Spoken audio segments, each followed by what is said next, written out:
Quand je pose la question «Quelles sont les activités de votre chien?» je suis toujours surprise qu'on me réponde uniquement par les promenades. Il va y avoir ce conditionnement qu'a eu l'être humain de «Je dois promener mon chien, je dois promener mon chien» X fois par jour pendant X temps. Sauf que je travaille avec des chiens qui ont une certaine sensibilité, soit de l'anxiété, soit de la peur, soit des inconforts physiques.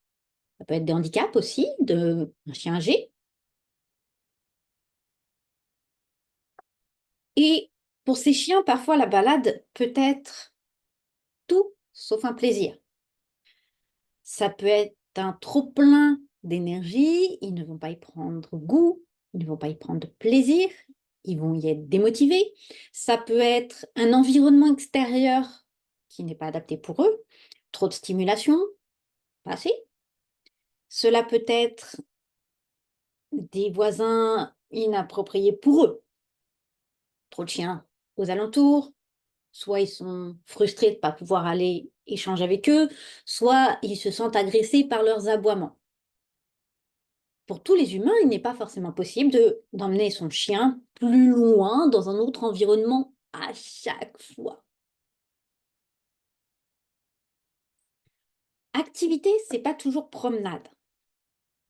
La promenade fait partie des activités.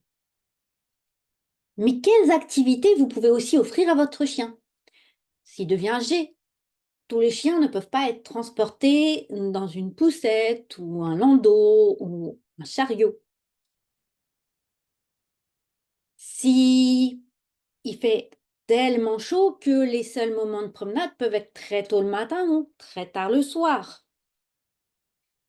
Si au contraire, il fait tellement froid que cela peut être désagréable pour votre chien de faire autre chose ou plus longtemps qu'être dehors pour ses besoins. Il peut y avoir plein d'éléments qui font que parfois les promenades ne peuvent être que de courte durée et de courte fréquence. Ce qui va être important, c'est comment j'occupe mon chien avec plaisir pour lui et pour moi, être humain, sans que ça soit forcément une promenade. Activité, c'est avec un S, ce qui veut dire que promenade en fait partie, mais vous pouvez très bien proposer un moment câlin, vous pouvez proposer de la recherche d'odeurs, vous pouvez proposer du jeu, des apprentissages de comportement,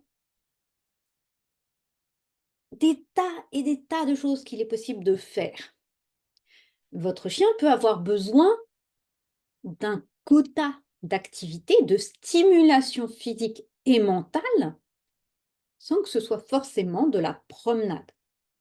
Alors, ne vous méprenez pas, promenez votre chien.